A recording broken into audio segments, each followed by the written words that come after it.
Hey everybody! Islanders, developed by three-man team Grizzly Games, released April 4th, 2019 on Steam. This is a city builder, but it's not exactly the same as games you might be familiar with like SimCity or Anno, though it was inspired by them. There are no resources to manage, there is no population, buildings don't need water or electricity, and for once in our lives, we can all forget about taxes for a little bit. The goal of Islanders is to build a city piece by piece with the structures you're given. You get points for each structure you place, depending on how well you placed it. For instance, mansions like being next to other mansions, and placing almost anything near a statue or a city center is generally a good move. As you place more buildings, the complexity of your island grows, but so does your understanding of it, and the satisfaction of stacking bonuses to ridiculous heights really can't be overstated.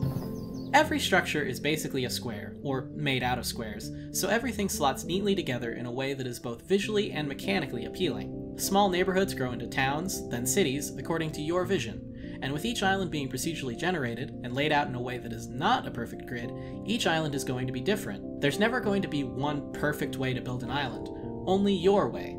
Still, the game revolves around its point system, so let's talk a little bit about how city building in Islanders actually works. To start with, you're given a choice between two building packs, which open up into a collection of buildings for you to place. The goal is to place your buildings so that you acquire enough points from them to meet the threshold to pick another building pack, to then place more buildings for more points. These thresholds are generous at first and very slowly rise in difficulty. Every building has a zone which determines how far away it can get its points from, both positive and negative points. The best demonstrator of this is in mansions, houses, and huts. Mansions only really care about what's directly next to them, what their backyard looks like essentially, while houses have a larger range, but their individual bonuses aren't as hefty. Huts, on the other hand, care a lot about what's around them, for miles and miles, but they're also the smallest structure in the game, so your little hermits can fill in lots of otherwise uninhabitable spaces for some pretty serious points. That said, Islanders does, strangely or perhaps not so strangely, incentivize traditional city builder strategies as well. There are tangible benefits to long-term planning, such as setting up so-called residential, commercial, and industrial zones, though of course these all end up being mental distinctions. The reason why is because, while houses and mansions don't care much if they're placed next to each other, and in fact derive bonuses from many of the same sources, there are buildings that derive their bonuses from one, but not the other. For instance, the circus likes houses, but doesn't like mansions, and the jewelry store likes mansions, but hates houses. So over time, you'll probably gravitate towards splitting the two apart. But not too far, because buildings like the market benefit from both of them. Industrial zoning is useful as well, because plenty of industrial buildings, such as the mason or the warehouse, derive bonuses from other industrial buildings. But they don't need to be clustered quite as close to the city center as residential units do, so giving them their own space, and a lot of it, is ideal for maximizing the points from both of them. On top of this, setting up dedicated industrial zones helps to keep some parts of the map rural, which is where huts are the happiest, and leaves room for the large temple and oasis resort structures, which can be huge point builders.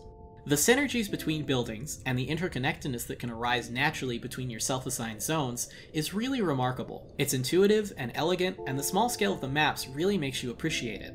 And if you happen to think your map is a bit too small, there are also 3 different kinds of plateaus that you can place, which can give you a small additional amount of land, and tend to give really nice point bonuses to nearby structures too. My personal favorite is the wall plateau, partially because it just looks really neat, but I also hope to one day figure out just how to properly utilize the water plateau. Once you're done with an island, whether you've exhausted all your buildings, all of your space, or all of your interest, you move on to the next one, refreshing the palette while keeping your score. You do need a certain amount of points to do this, but once you've met the threshold, denoted by the image in the lower right, you can move on whenever you'd like. If you run out of buildings before unlocking the next island, your current run is over, and your score goes up on the leaderboard. This is the highest I've ever been on a global leaderboard. I love playing games on release day. That said, there is only the one points-focused game mode. You do eventually have to leave your current island behind, so while a lot of the pressures of traditional city builders aren't present here, it's still not quite an endless mode. Personally, I think the opportunity to play just one island, with all the buildings infinitely available, to see just how densely packed I can make it, and to really make use of the various plateaus, particularly the water ones, would be really neat. A leaderboard for this mode would probably be hilariously unbalanced, but even just a personal high score would probably be really satisfying. The ability to enter this game mode from any existing island would also be neat, in case there's a setup you just really like and want to keep fiddling with, at the cost of forfeiting your leaderboard score, of course. Maybe, engine permitting, you could save an island to load back into an endless even.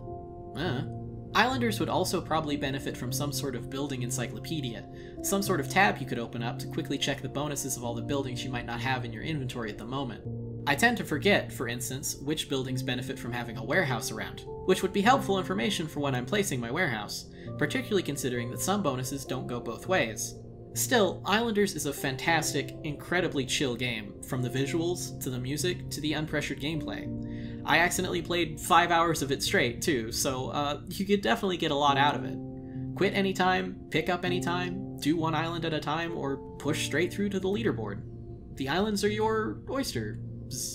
Islanders is $4.99 on Steam, and 50 cents off until April 11, 2019. I'd like to thank Grizzly Games for giving me a free copy to review, and probably to play until I die, as well as Lynn, who continues to support me on Patreon for, as Grizzly Games would put it, the price of a medium-sized pumpkin spice matcha caramel latte. Pumpkin spice and matcha? I don't know about that one. Thanks for watching. Let me know what you think, check out my other videos, and of course, subscribe. Oh, and happy gaming!